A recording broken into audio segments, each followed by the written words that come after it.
bem, nós estamos aqui para nos convertermos, né? E afinal a gente até a banda se converteu para Jesus, né? A Lívia ainda vai ter que esperar mais um pouco, né?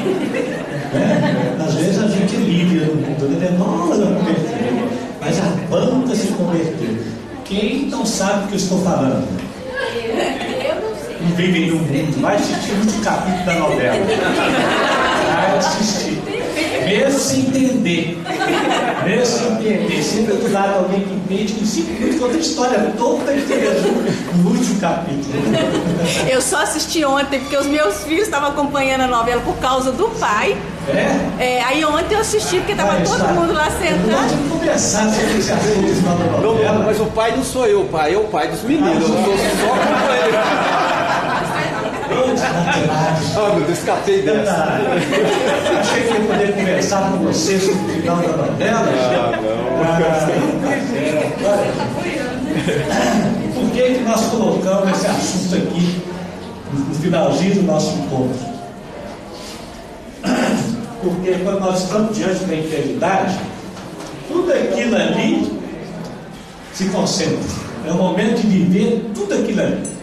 Então, a falar da enfermidade, a gente praticamente recapitula tudo que nós vimos. E mais ainda, eu queria que nós ouvíssemos esse assunto não com a racionalidade da mente, mas com a unção do coração. A gente tem visto muito isso na doutrina espírita, entre os espíritas.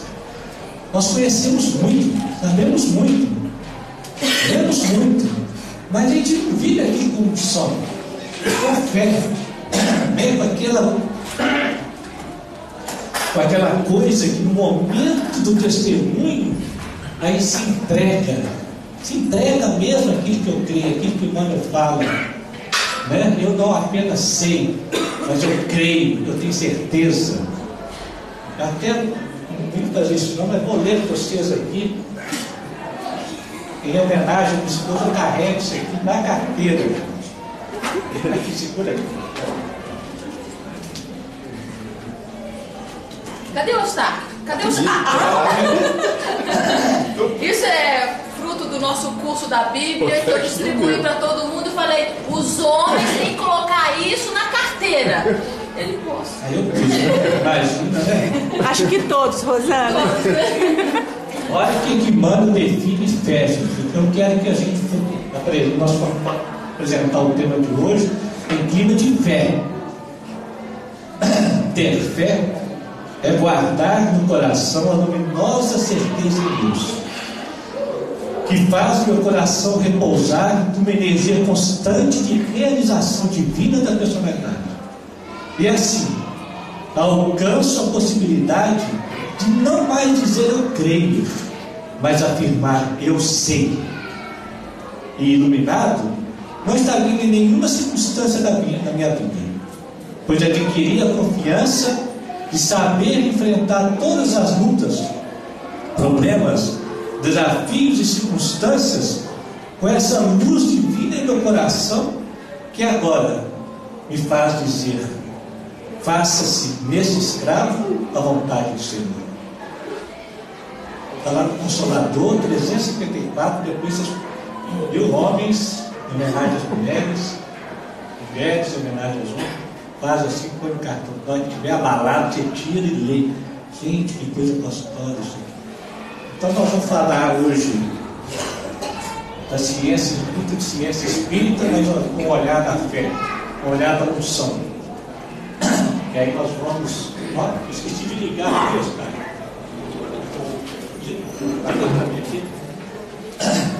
Porque é naquele momento, sabe o que eu percebo, gente? A maioria dos espíritas, quando chega nesse momento de enfermidade, esquece tudo que aprendeu na doutrina espírita, só usa umas coisinhas, usa o passe, a oração e a água vivificada, mas viveu a fé espírita, a fé cristã, que isso não é esse conteúdo que nós vamos trazer aqui não é exclusivo da doutrina espírita de forma alguma. A beleza da doutrina é que ele criou um corpo que facilitou o nosso entendimento. E a gente nota em São que o espírito é assim, na hora que fala de doença, não é espírita não, e nem é cristão, aí porque não é nada, é católico. Na hora da doença, todo espírito vira católico. Sabe por que ele virou católico? Porque é um processo histórico, começou lá atrás, na antiga Grécia, tinha duas escolas lá de Quiricós e Quirito. Um pertencia a Hipócrates e o outro pertencia a Galeno. Você vai ouvir isso pela 10ª vez, né, colega ali? A 10ª vez, então você colabora, viu? Uma vez eu estou abrindo um parênteses. Na época de mocidade, eu era com o bicho de Divaldo, né? Divaldo Franco, onde ele ia, tinha atrás. Aí nós fomos atrás dele, fomos para a cidade, fomos até o Rio de Janeiro atrás dele. Aí chegou lá e fez uma palestra lá, né? Aí acabou a palestra, veio ao encontro de eu e o outro companheiro da mocidade, rindo daí, gozando. Eu disse, pela 10ª vez vocês ouviram a mesma palestra, hein? Mas quem mandou vocês ficarem atrás de mim, né? Aí foi o isso pela 10ª vez, viu? Pois bem, então voltando. Tinha essas duas escolas, uma pertencia a Hipócrates e outra a Galeno. E eles tinham ligeiras divergências. E sinteticamente era o quê? Hipócrates tinha essa visão de alma, né, a visão da natureza, das coisas, que ele chamava de physis, e que nós deveríamos entender como a natureza funciona e ser parceira dela, compartilhar com ela, ajudá-la. Já Galeno tinha uma outra ideia, deveríamos subjugar a natureza. Né? Aí o que aconteceu? Quando o catolicismo foi criado, lá em 300 e pouco, com aquela ideia da carne fraca, do pecado, que nós devemos subjugar a carne, essa ideia galênica ficou mais coerente com a proposta do catolicismo, não do cristianismo. Então as ideias hipocráticas foram mais ou menos banidas, foram considerados, como é que chama isso? Hereges. E aí a ideia galera foi ficando, né? Foi ficando, e em 1910, 1920, por aí, um outro fato da medicina marcante contribuiu para reforçar isso, que foi um acordo entre a Fundação Rockefeller e as faculdades de medicina, que as faculdades de medicina deveriam estudar a biologia humana, né, o processo da doença, as questões do doente deveriam ficar a cargo dos padres, psicólogos e outros, para que houvesse maior possibilidade de fins lucrativos. E aí ficou. E a medicina ainda é assim, ela se distanciou, ainda que a ciência como um todo tenha uma visão sistêmica, uma visão de eco, né, de Gaia, a medicina não assimilou isso. Assimilou sim as consequências da evolução tecnológica como o uso de ferramentas, né, de instrumentação. Ah, que maravilha, o avanço tecnológico. Hoje eu elimino uma lesão de pele com laser. A diferença é que antes ele metia um ferro quente lá, cauterizava, hoje com laser. Mas a ideia de ocultação, de fazer, era a mesma. O pensamento médico não mudou. Só que, gente, Cristo já trouxe para a gente o modelo médico. A doutrina espírita vem e reforça esse modelo médico. E se nós voltarmos lá em Hipócrates, como eu falei, quem é Hipócrates? O que Emmanuel fala da sabedoria dos antigos? Que são os exilados de Capela. E estando aqui na Terra, deixou-nos um legado de sabedoria que a humanidade iria descobrindo paulatinamente, não só nas próprias sabedorias, como nas escrituras sagradas. Emmanuel fala isso, o Velho Testamento, a Bíblia, é um conjunto de sabedoria que nós ainda não conseguimos ter acesso à grandeza deles, porque veio dos sinais de Capela. Então você imagina, gente, nós temos na mão a verdade mais universal, mais profunda que tem. Mas na hora que chega a doença, a gente esquece isso tudo, e aí começa aquelas falas típicas, né, do mundo. Porque a ciência ela busca a verdade, mas ela não contém a verdade, ela está buscando. Mas quem vive com Cristo já tem o suficiente. Nós estamos falando do pensamento, que governa as nossas ações. Não estou falando se vai tomar remédio ou não vai, isso é secundário, né? É do modo de pensar e lidar com aquilo que se me apresenta. Então, quando nós estamos diante da enfermidade, seja nós ou nosso filho, como nós estamos aqui focando filho, né? Ao focar filho, a gente foca nós mesmos também, tem importância. Então, nós vamos resgatar esses princípios espíritas, que são os mesmos de Hipócrates, são os mesmos de Jesus, mas Emmanuel e André Luiz deixou isso para a gente assim, mastigadinho mesmo, né? Igual aquelas índias lá da Austrália que mastigam a comida e põe na boquinha dos filhos. Deixou mastigar. Mas ainda assim nós somos absurdos, né, gente? A gente ainda. Então vamos lá. Vamos mergulhar então. Aí eu dividi aqui tempo. Está lá no Evangelho segundo o Espiritismo. Olha só. Direto, objetivo. Se os médicos. Não diga, não é só. Se os médicos fracassam na maior parte das doenças, é porque tratam o corpo sem a alma, e porque o todo não estando em bom estado, é impossível que a parte esteja bem. Bom, se fracasso, em verdade, se você for olhar, o que hoje a ciência oferece terapeuticamente não é curativo. Exceto na visão de cura da medicina comum, as doenças infecto-contagiosas, que bateu o bichinho mais por uma infecção, ou as amputações cirúrgicas que curam alguém mal, todas as outras enfermidades não cura não, gente, cai na cabeça. Você tem pressão alta, qual é o remédio da vida? Você tem problema de tireoide, qual é o remédio da vida? Você tem qual é o remédio da vida? É assim? É assim. Alguns se resolvem aquele caminho porque custam outros recursos. Mas a perspectiva da ciência médica é a mesma muito tempo atrás. Por isso que ele fala aqui em fracasso. É óbvio que ele via, faria, da bênção de Deus. Não estamos aqui criticando os benefícios do recurso. Estamos provocando uma retomada do pensamento que governa o processo, para que mesmo usando os recursos, eu não perca a fidelidade à ideia. Isso é importante. Não perder a fidelidade ao Cristo, à doutrina. Entendeu? É isso que eu estou falando. Então lá, se quiser interromper, interrompe, hein, gente? Deixa eu só ver o próximo aqui. Tá, então como é que funciona? Bom, vamos voltar aqui. E aí nós temos que associar isso aqui. Se as questões estão na alma, que questões são essas aí que estão na alma? O que nos adoece, de fato? Aí é que é bacana no processo da relação com o filho. Vocês se lembram que nós falamos lá, quem sou eu, quem é meu filho? O olhar que busca o belo, o olhar que busca o talento, que encontra no feio o belo, que encontra no defeito o efeito. Perceber lá no início do nosso encontro, aquele mesmo belo é o que adoece. Como assim? Aí nós vamos resgatar o conceito de Hipócrates. Maravilhoso, que ele fala assim: toda enfermidade acontece quando há a perda da medida do belo que existe em nós. Gente, isso é maravilhoso. Como assim, do belo?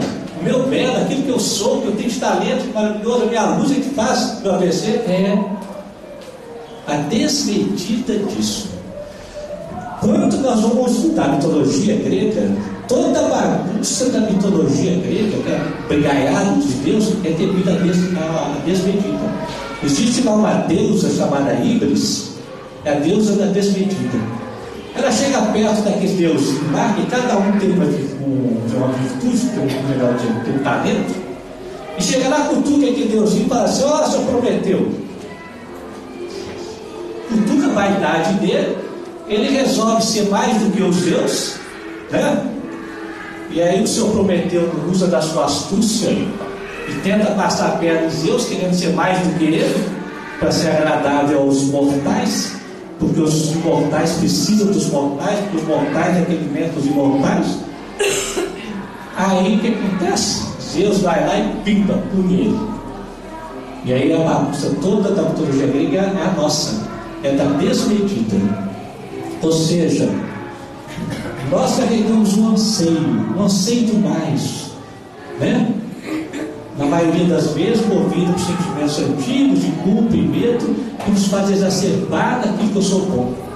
E nessa exacerbação, o corpo ele sinaliza. Olha o que Hipócrates fala, que lindo aqui, sobre isso.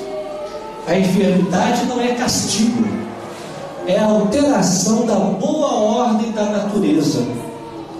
A saúde é o bem proporcionado à mescla das qualidades. Olha, gente, saúde quando há uma mescla, uma boa mescla das qualidades. Está temperado, gente. É comida gostosa. Comida gostosa não é nem muito sal, nem pouco sal. É a mescla. Quando está uma boa mescla, a saúde. Quando uma das qualidades resolve exagerar, o corpo sinaliza, ele avisa.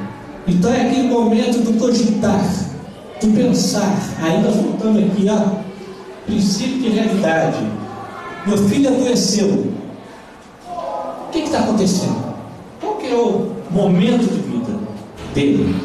Para isso perceber essa realidade, eu tenho que fazer uma conectividade. Tudo tem a ver. Não tem essa não. O homem tem essa mania. Ah, isso aí é bobaginha que comeu doce ontem. O homem é fogo. A racionalidade exagerada elimina todas as possibilidades. Já a mulher não. A mulher exagera às vezes, né? O contrário. Aí vem aqui, conectividade. Aí eu busco aqui, educação para a liberdade. O que eu falei? Não devemos ter juízo. A educação para a liberdade é não ter juízo. Juízo de quê? Não julgar a realidade. Simplesmente observar como um acontecimento e buscar dar significado a ela. Então, o momento de adoecimento da criança é uma riqueza, é maravilhoso, porque principalmente o quadro agudo emerge toda a natureza da criança, está ali emergindo de maneira mais tão simples, mas é porque é tão simples que a gente não valoriza. Vocês terem ideia, eu vou dar 2 exemplos que me marcaram muito esse mês, foram 2 fortes esse mês. Um de uma criança, a mãe me ligou, aflita, ela acordou de um pesadelo e já entrou no quadro de insuficiência respiratória e foi para o CTI. Ricardo, como que foi o pesadelo dela? Ela sonhou que uma coleguinha pegou a mochila dela e rasgou a mochila dela toda. Ela acordou apavorada, já acordou. Olha só. Olha o fio que ela deu para a gente, do drama dela. Aí nós vamos entrar pegar esse fio, entrar dentro dela. A outra, também dramática, ela já conhecia ela há mais tempo, com um temperamento muito explosivo, né? Aquele menino que bate em mãe, bate em todo mundo que estiver perto, né? Raivosa, não sei o que, aquela coisa toda, né? Aí aconteceu uma circunstância na família, eles viajaram com um certo fato, não sei o que, e a menina não gostou de nada que aconteceu na viagem, de nada, só que ela silenciou. Ela silenciou, ficou estranha, geralmente ela teria que botar soltar o verbo, silenciou e implodiu.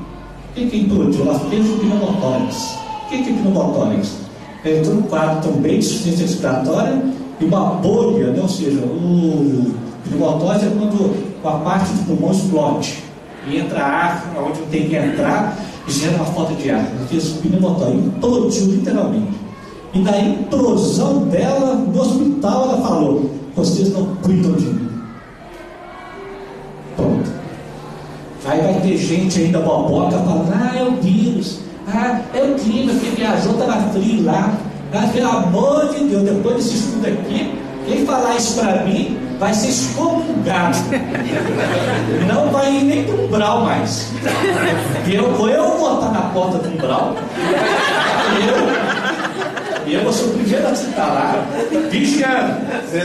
A hora que chegar lá, assim, por que você morreu? Ah, eu morri eu peguei um dengue. Volta para baixo do umbral. que você morreu? Ah, eu morri de tanta mágoa que não consegui superar a mágoa. Entra com um brau para queimar as mágoas, depois você sobe. Vou ficar lá no brau, fazendo triagem da galera. Então é isso, aí você vai percebendo pequenininho. Vai percebendo, eu lembro do tempo nós viajamos lá para Canela, 3 graus de temperatura, frio danado. Nós fomos lá para a cachoeira, que você tem que descer 964 degraus mais ou menos. E aquele bicho chegou lá, os nossos meninos: pai, pode entrar na cachoeira? Gênio. Como dizia minha avó, quem conhece o gado, solta o gado. Quem não conhece, prende. Vai, pode ir. Mas entrar na cachoeira, voltar gelado, roxo, tremendo. E ainda tiver que subir 900 degraus na mata. Ela chegou em cima, gente. A minha sogra viu eles molhado, roxo, cianótico. Foi aquela excomungação, né? Vai ter pneumonia. Vai ser, calma, só vai ter, não conheço meu gado.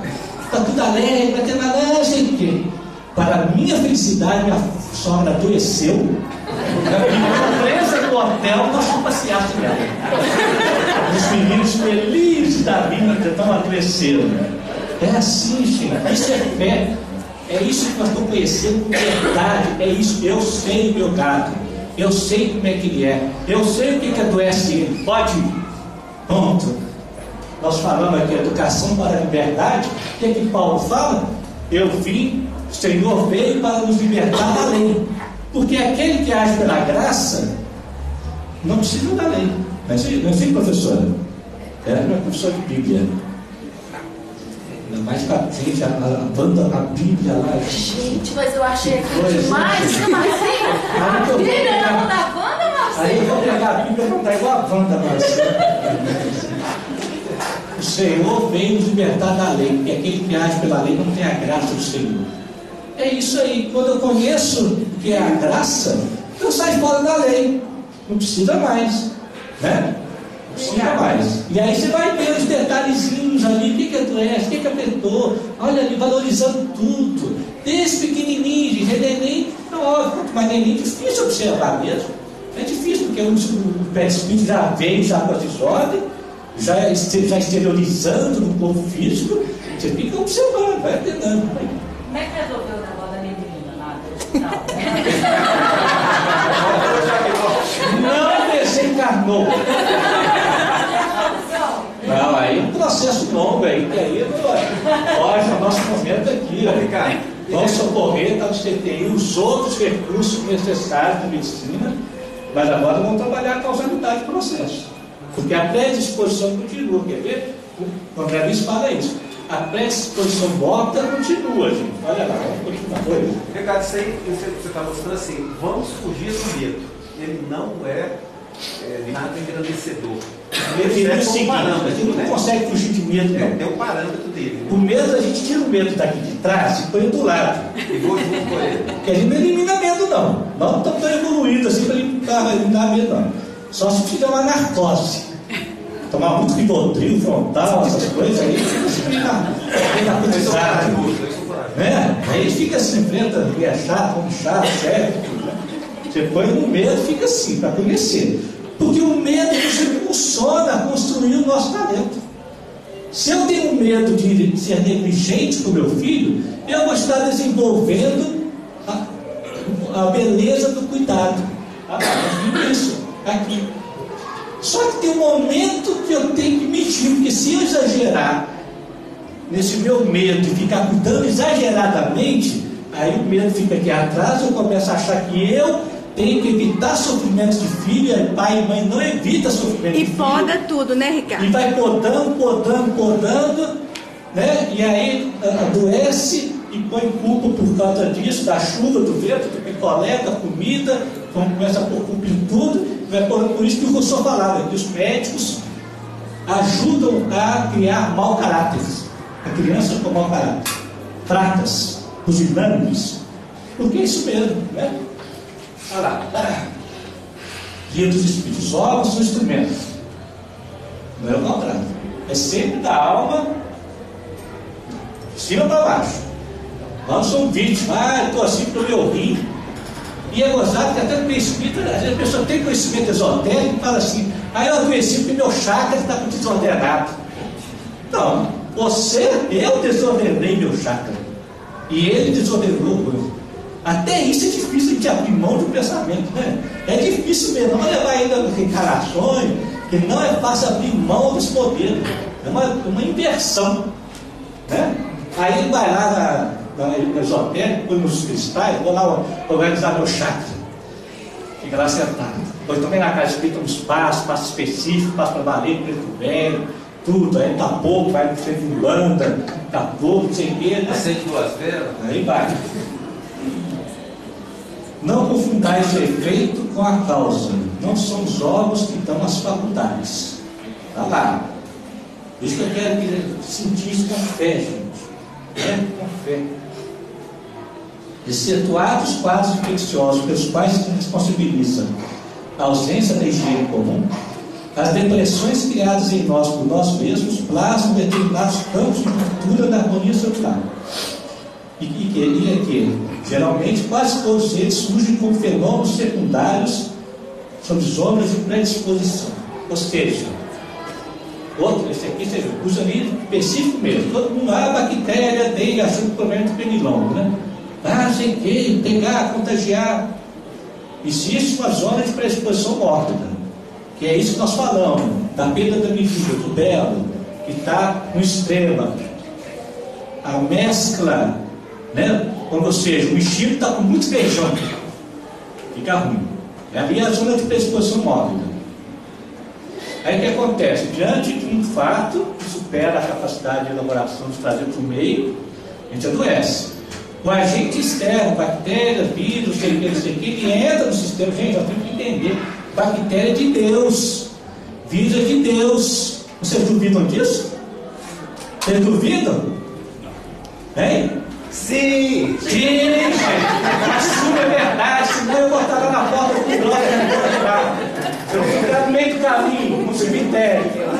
É assim, porque quando fala, que horror, a epidemia está tomando aí o H1N1, está tomando como se fosse uma praga dos infernos. Mas de Deus, se é de Deus, gente, o que Deus quer com esses bichinhos? Eles têm uma função. Existem várias teorias sobre isso. Não vamos conversar sobre as teorias, não. Vamos falar da predisposição moda, vamos falar daquilo que Pasteur falava quando morreu, ninguém ouviu, ninguém quis escutar, do terreno. O terreno é importante. Não importa com antibiótico, não, isso é bobagem. Mas o importante é cogitar.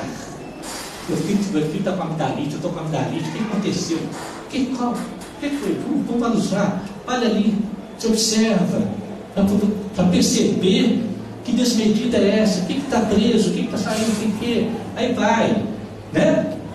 Não importa se vai tomar antibiótico para matar os bichos, matar a mosca. Para cuidar desse terreno. Oi. Ricardo, isso é tão verdadeiro, né? Eu acredito muito nisso. Se isso não fosse verdadeiro, numa casa, uma família, um filho adoece ou o pai, alguém adoece, por que o outro não também adoece? Todo mundo da casa adoece. Né? Se realmente não tivesse um equilíbrio daquele corpo, daquele terreno. Aí você lançou um outro conceito interessante, importante, o conceito de contágio. Existe contágio de virtude. Coisa boa e coisa ruim, não é de bicho não. Você vê, não existe quase relato nenhum na literatura médica de médico que ficou leproso porque cuidou de leproso. É isso mesmo, gente. A verdade é assim. Nem a ciência explica não, nenhum imunologista explica isso. Só que a ciência precisa de medida. Ela precisa de medida. Então o que ela faz? Ela mede aquilo que chega no laboratório. Ela não consegue medir a realidade do mundo. Ela não consegue pegar uma população imensa que já foi picada pela dengue, não sei quantas vezes, não teve nada, para mostrar que não é só o mosquito que é o problema. Não consegue, ela consegue pegar aquilo que chega ali no laboratório. Como o laboratório imita a vida, a medicina trabalha com exceção. E nessa hora, nós que temos conhecimento maravilhoso do Cristo, nós pensamos igual ao outro. E ficamos morrendo de medo de ser diferente. Deve ser diferente do que isso está comendo, não sei. Então, uma vacina de gripe. Aí vai tomar tudo vacina aqui, graças a Deus eu estou protegido da gripe. Está protegido agora? Quer pôr todo mundo em certeza. Não tá. Nós vamos começar a tirar os peitos para evitar câncer. Eu estou até pensando em tirar a próstata de uma vez. Ah, é, porque está qualquer coisa já tira de cabeça. Que coisa! Olha, o cume, o acne, né? O ápice. É acne também,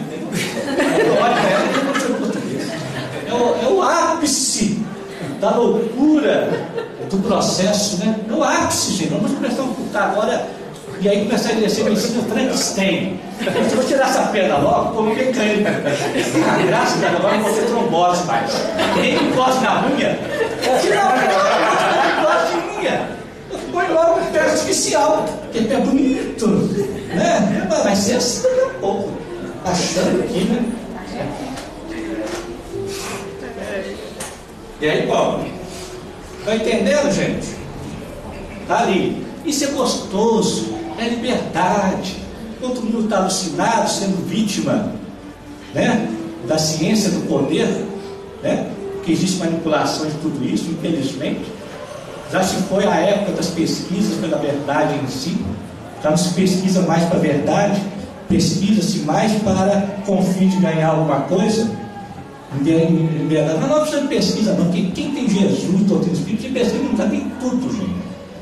Eu quero botar piolho na cabeça de vocês.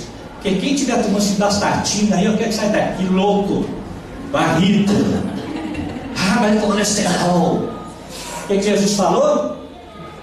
Você sabe que eu só falo essa frase, só guardo ela. Tem outras falas que não consigo guardar. Não é o que entra pela boca e contamina o homem, mas é o que sai do coração. Não é possível, vocês nunca viram uma pessoa gordinha com colesterol baixo, magrinha com colesterol alto, o Zezinho da Roça comendo toicinho ou frito de manhã e não tem colesterol alto. Nunca vi isso, não. É a maioria, gente.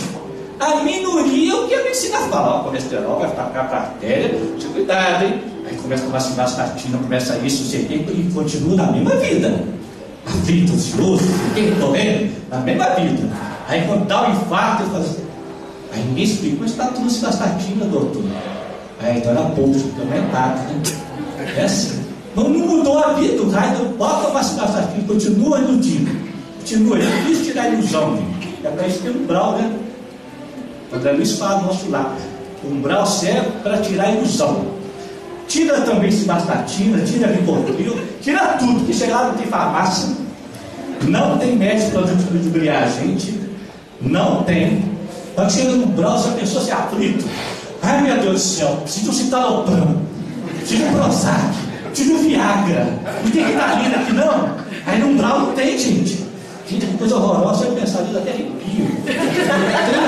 Não tem uma prazolanazinha aí, não? Não tem. Aí nós é melhor começar aqui hoje, sabe? Estou pregando para não usar, não. Pelo amor de Deus, tem gente doida que precisa usar mesmo. Nossa, doido também, de vez em quando precisa ir lá para aguentar a mulher, aguentar um ou outro. É a bênção da vida, gente. Isso não é veneno, não é do demônio, não. É saber usar com propósito. Não esqueçam disso. Tem hora que não dá conta, não. Chega de noite, você toma meia prazolana. Graças a Deus, eu vou estar com Deus em paz. Né? Que chega lá tão perturbado, nem Deus dá conta. Aí precisa de meio. É isso que eu estou falando, hein? Assim, E também não achar que uma doença, vou falar, você tem uma diabetes, uma pressão alta, e achar que aquilo vai ser pro resto da vida.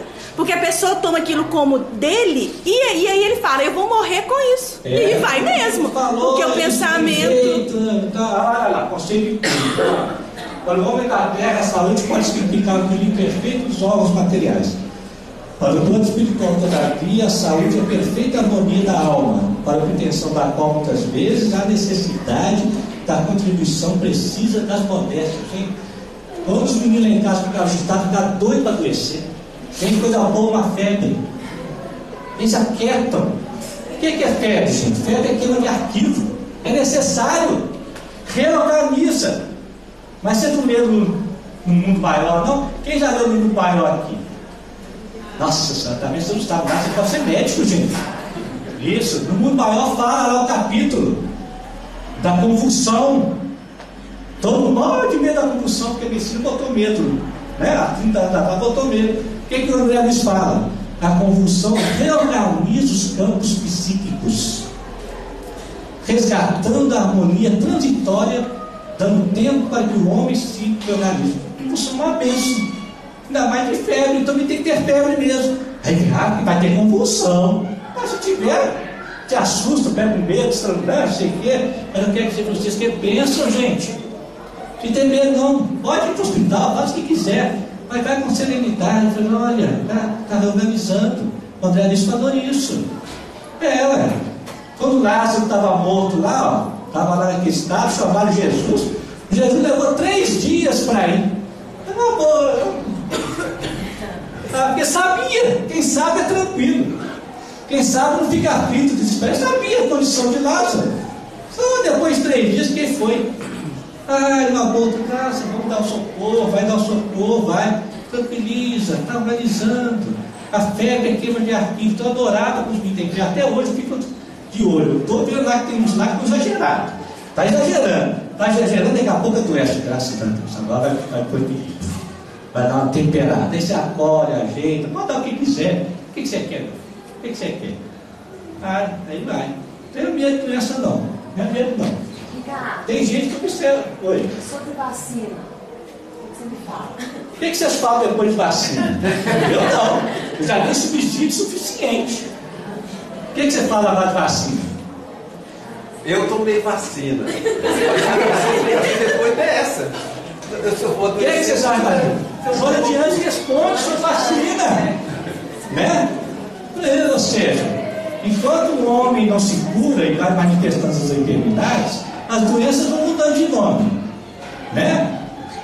A vacina é a misericórdia de Deus para dar tempo enquanto o homem não toma consciência do processo. Mas que protege, não. Por quê? A história da medicina conta isso muito claramente. Isso não é interessante para o capitalino, ainda mais para a prefeitura. Vacina é uma maravilha para a prefeitura. Está todo mundo achando que está cuidando da saúde. Está tudo na fila, né, gostoso. A prefeita está cuidando de mim. A história da medicina é clara. Vacina não controla a epidemia. Todas as epidemias têm um ciclo de subida natural e descida natural. Quando está descendo é que chega a vacina. Ou seja, as epidemias são autocontroláveis. A história da medicina mostra isso. A vacina não controla a epidemia. E nem resolve a primeira doença, até pelo contrário. As doenças ficam mais complexas. Por quê? Não pode ter mais gripe, né, gente? Já viu? Aí a gripe vem mesmo, só vem mais brava, violenta. Por quê? A natureza é leve, ela é suave. Mas se eu subjugar a natureza, o que ela faz? Manda um ciclone. Manda mesmo. Contém uma água que está suave, vai contendo. Ela vai derrubar mesmo. E é isso que está acontecendo. As doenças ficam mais complexas e mais difíceis de solução. Mas entre culpa e vacina, é preferível vacina. Se tem pais que não vão dar conta de não dar vacina aos seus filhos, porque se ele aparecer com aquela doença X, vai falar que eu sei que é culpada, dê a vacina, mas não fica com culpa não. Porque senão o que vai acontecer? A culpa adoece tremendamente, atrapalha toda a relação, e mais ainda, eu não vou sair com prol nunca, porque vão me culpar ainda. Ainda vão me culpar porque eu falei isso, aí eu estou perdido. Então, entre culpa e vacina, dá vacina. Quando a consciência estiver tendo essa fé, essa certeza, você se liberta mesmo. É leve, é gostoso. Ricardo, está aqui. Eu vi já, né? Ricardo. A doença. Oi? Estava querendo fazer aqui. Sim. Não pergunta, não, eu vou contar. Eu tive esse coisa agora com a minha menina de 4 anos. Que eu já tinha prometido para ela que agora as vacinas de 5 anos puxaram para 4, né? E eu tinha prometido para ela que ela só ia tomar vacina agora com 10 anos de idade, lá, o HPV, a febre amarela. Aí esqueci da vacina da gripe. Aí na época da vacina da gripe eu falei, bom, e agora, né? Eu quebro a confiança, né? Compromisso que a gente tinha ou não quero? Propus, vamos tomar vacina? Não, de jeito nenhum. Eu falei, bom, vai ficar sem a vacina, porque a vacina não resolve mesmo. É um novo compromisso, uma nova aliança. Essa é a nossa nova aliança com Deus, com a fé. Mas daquilo que eu dou conta. É óbvio que você dá um passo além do padrão novo, desestabiliza a gente. Você fica sujeito a uma pressão social, a uma pressão do mundo. Mas é o Cristo. Então, como nós estamos com Cristo, a gente fica, nós nos tornamos marginais, no bom sentido. Ô, Ricardo, só para o meu genro é médico, perguntei ele, né, se eu tomava vacina ou não. Ele falou, como assim? Ele não tomou e não deu nos meus netos e minha filha não tomou. Vai que você adoece, você foi processo nele lá, você vai passar processo. Eu processo. precisava de tomar vacina. A doença incurável traz consigo profundos benefícios. Esqueci das criaturas terrestres, as moléstias dolorosas que lhe apodrecem a vaidade. Mas a gente fica querendo estar livre da doença, né? Livre da doença do filho. Vai que ele tem a doença crônica e fica. Mas é necessário, livre entre a terra e o céu. Quem leu entre a terra e o céu? Vai ser tudo reprovado. Quem está lendo André Luiz, hein? Entre a terra e o céu está lá o caso. André Luiz fala lá, ó, né? Que o fulaninho lá ia reencarnar. E ele fala lá, ele vai apresentar um problema constante de laringe. Essa região. Não vai sarar. Porque a doença vai lembrá-lo daquilo que ele deve melhorar. Olha só, gente.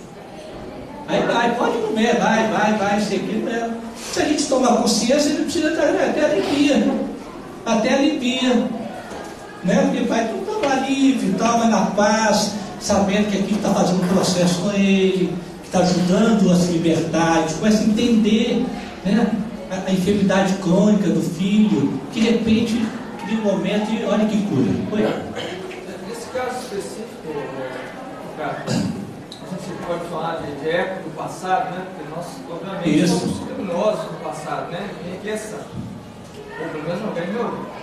Mas de qualquer forma, então nós vamos vir com esse tipo de sequela, né? São as sequelas da alma. Essa sequela, às vezes você tem que buscar realmente um paliativo para ela. Obviamente, como eu estou falando, não tem cura. Vai aliviar, sem desespero. Isso, mas a questão, né, da busca do conforto é uma coisa diferente ao ser humano também. Claro. Você fica sofrendo só porque, não, eu estudei lá no que é realmente sofrimento. Não é isso, né? Olha só, é delicado, porque você busca o conforto, mas fica atento para a relação ao risco-benefício, né? Para perceber o significado daquele momento, porque se encontra o significado, aqui vai deixando de ter razão.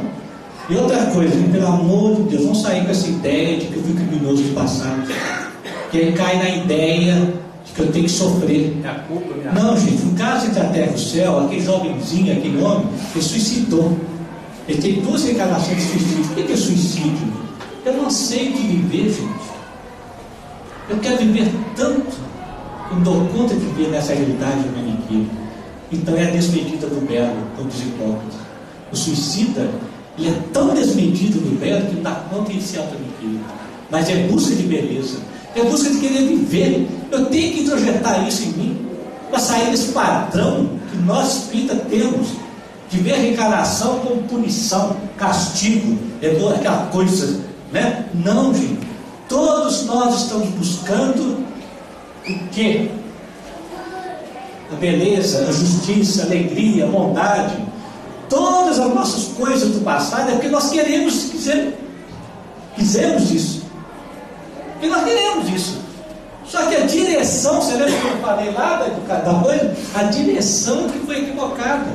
E nós estamos aqui para mudar a direção e para medir. Então, isso é gostoso, gente. A gente se olhar diferente. Eu não estou aqui pagando nada. Não estou nada disso, não. Não sou criminoso, não.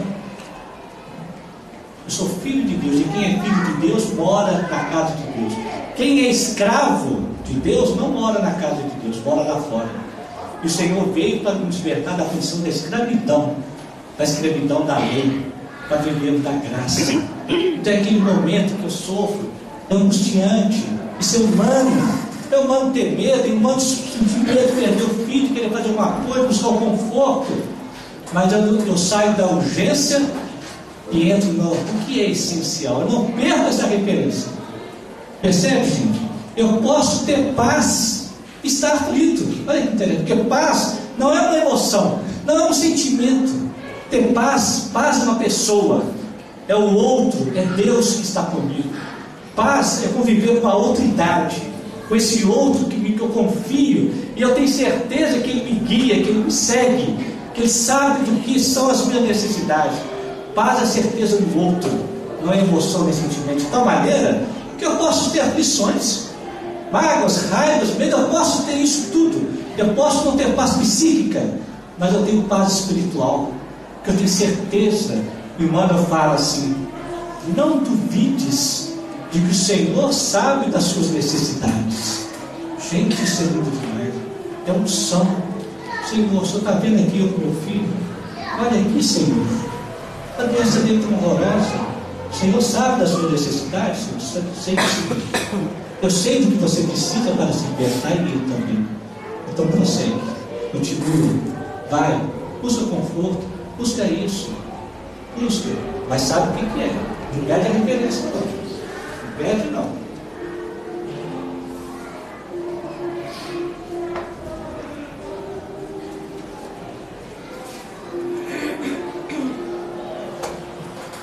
É ainda na alma que reside a fonte primária de todos os recursos medicamentosos definitivos.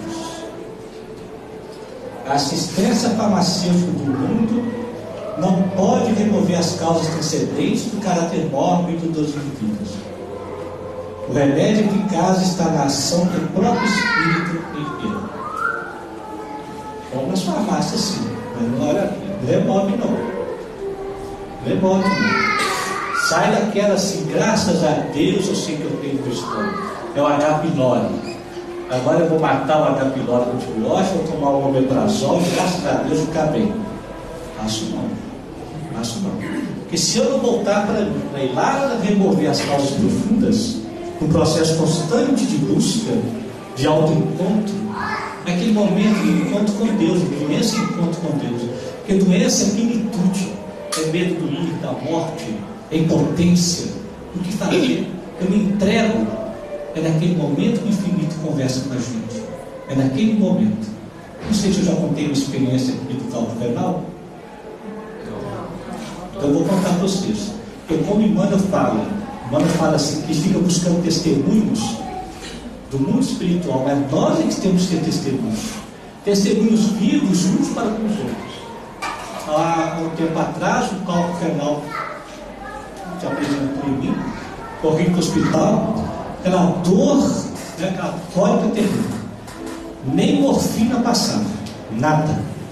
Era 2 horas da manhã, aquela dor, quando eu resolvi ajoelhar.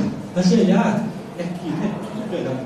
Olha, está fazendo. Estava eu e a Rosana lá no campo de atendimento. Eu rezei para Deus, profundo, eu sei, não, Senhor, o que o Senhor quer para mim? Olha lá a fé.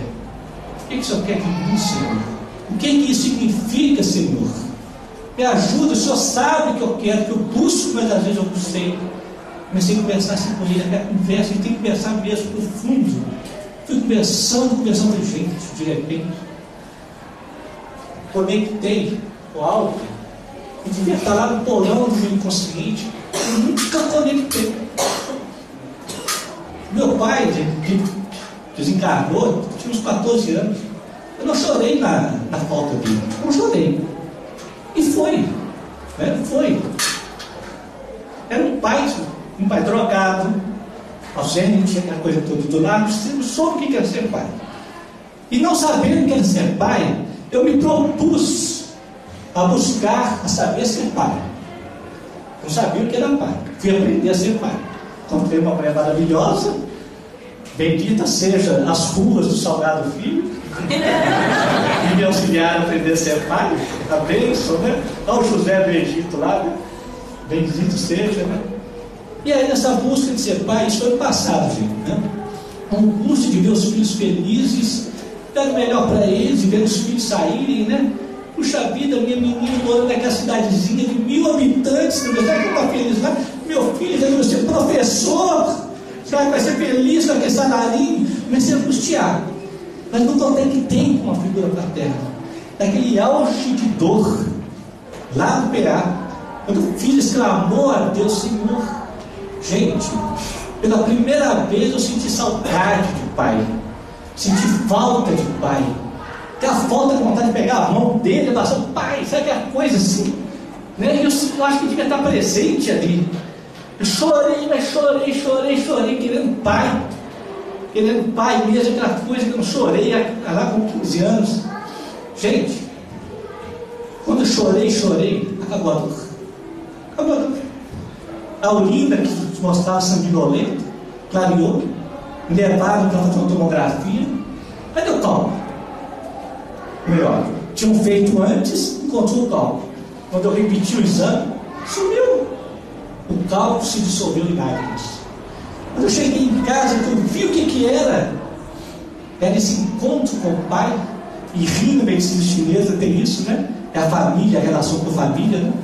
Eu reuni todos os filhos e perguntei para mim: filha, você está feliz? Filha, você está feliz lá naquele buraquinho? Dizer, pai, eu estou feliz, pai. Filho, você está feliz de ser um professor para ganhar só isso? Pai, eu amo o que eu faço, estou feliz. Vocês estão felizes mesmo? Não, pai, pode ficar tranquilo, pai. Então eu falei assim: Senhor, a partir de hoje eu entrego os meus filhos a ti. Eu entrego, porque eu tenho certeza que na ausência do pai eu soube ser pai. Porque eu busquei, eu sou um pai maravilhoso, e nada de estou fazendo apologia disso não. Mas naquele momento eu resgatei meu pai. E na hora que eu resgatei meu pai, eu olhei para os filhos e falei: queridos, vou entregar todos vocês agora ao Senhor. Lógico, eu estou aqui, nós estamos aqui, vamos continuar resolvendo as pendências, limpando o vômito, o choro, cada um tem os seus problemas, vamos resolvendo. Mas naquele momento eu tive certeza, gente. E a pedra subiu. A pedra foi embora. É isso que eu quero passar para vocês. Naquele momento de dor, do filho travado, doente, olhar, conversa com Deus, sente Deus. Senhor, ajuda-me a perceber isso. Senhor, o que eu busco, Senhor? É ali, eu senti, eu entrar no estado da graça e não precisar mais da lei. Porque naquele momento eu entrei em estado de graça e não precisei mais da lei, da dor. Acabou, sumiu, não precisei mais da lei. Então é isso que eu quero passar para você, para que o conhecimento espírita crie em nós um clima de unção. Pode ir lá buscar morfina se busca, mas antes disso já vai buscando Cristo. No caminho do hospital já busca o Cristo, já vai buscando, vai não sei o que, de repente chega lá, pronto, a coisa acontece. Pode observar que as injeções dos comprimidos suprimem a dor. Todavia, o mal ressurgirá mais tarde nas células do corpo. Como é isso que nós falamos. Vai voltar. Vá, não tornes a pecar, para que o mal maior não te suceda. Teve uma infecção de garganta, teve a segunda, teve a terceira, busca outra ajuda. Busca outro tipo de ajuda. Está repetindo. Se insistir, vai trocar de lugar. Ah, estou com estômago. Tomou o omeprazol, acabou a dor. Agora estou com colite, agora estou com isso. Espera, só está mudando de lugar. Vai, não torce a pecar. O que é pecar? Nós vimos aqui. Pecar é perda de alvo. Pés amarrados. Estou perdendo meu foco. Isso é que é pecado. Tira aquela ideia ruim. Pecado e punição, pelo amor de Deus. Pecado é perder o foco. Estou perdendo o foco. Criança, quando adoece demais em casa, está denunciando, a família está perdendo foco. Retoma o foco, vamos lá, ver. Isso é que é pecado. Ó, acabou. Vem do céu, perfeito Deus aqui.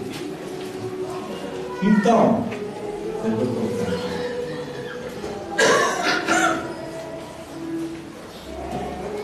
Então, gente. Ricardo, já, se você não tiver mais nada, a gente comentar da semana que vem. Tá. Então eu quero que você saia daqui com clima de unção, de fé, com a nova certeza da vida. Que aquele momentozinho de enfermidade com nossas crianças, é um sublime da vida, de conhecer, valorizar as pequeninas coisas. Ainda que eu não tenha acesso a esse conhecimento todo, eu fico ali em observação, em stand-by. Um olhar assim, juízo, porque vocês vão ver que tem criança que conhece por alegria. Tem crianças que antes do aniversário deles adoeceu. Ou então depois. São crianças com tanta emoção, com tanta alegria, excitadas, que adoecem por excitação. Vão lá em Disney e voltam vencidos. Esse mesmo tanto de gente que eu peguei menino vencida, eu fiz enganado, vamos preencher o consultório. Vai para Deus, Lívia, vai para si, fica aqui comigo. Vai, não precisa nada mentira, bobagem, né? Mas os pais gostam, né? De dar excitação ao máximo para os meninos. Prazer ao máximo. Só escorregador dá pouco, né? Tem que ser aquele que 500 metros quadrados te joga assim, ó. Você vai naquela 200 km por hora, na loucura, o pé espírito sai do corpo, espera lá embaixo, o portão de prata fica atrás, aí você levantou, aí chega lá com aquela sensação, né? É a sensação que a gente quer, gente.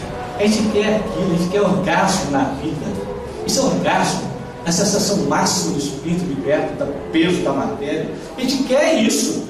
Só que a gente busca uma loucura assim, né? Aí eu gosto que depois o consultório fica cheio de vida adoecida, vai aumentando, vai ganhando dinheiro, comprando as coisas boas, e é isso mesmo, né? Coisa boa, né? Gente, eu tenho que correr atrás, por quê? Porque no novo planeta não vai ter médico nem direito, advogado.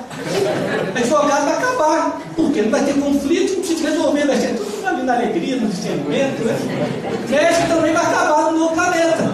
Eu tenho que aproveitar agora, porque não vai ter mais médico, não. Todo mundo vai saber lidar com a sua diversidade, um ajuda o outro, tempera. Ó, você está pondo muito feijão. Ah, é mesmo. Que agora, você não sabe nada não. Eu que sei cozinhar, que nem o percoço, né? Nossa, sai daí, carrasco, sai, volta pra garrafa. Falei, ó, tá bom feijão demais. E assim, sabe alguma coisa de mexer? Eu sei. Aí, pronto, adoece. A gente vai lá, eu te falei. Né? O pai do filho pródigo, a gente põe na gaveta, né? O pai do filho pródigo nunca fala assim pro outro. É a hora que a gente chega, acorda, em silêncio, espera, cuidar. Próxima vez, se eu ficar em silêncio, na hora que for pôr mais feijão, pode deixar que ele vai lembrar. Não de mim, porque não deve lembrar de mim, deve lembrar da experiência. Nós vimos isso aqui. Porque se lembrar de mim, ele vai pôr menos feijão por medo. Aí não tem valor, não tem mérito. Tem valor quando eu absorvo a experiência, coloco que eu vivi aquilo. Em que a vida se torna um acontecimento constante da presença de Deus na nossa vida. Tantos modos, vários com quem nos conversa, falando, põe menos feijão, tempera, fica leve, ajuda suave, fala leve, põe menos feijão só. É assim que Deus vai conversando com a gente. Muita paz para todos.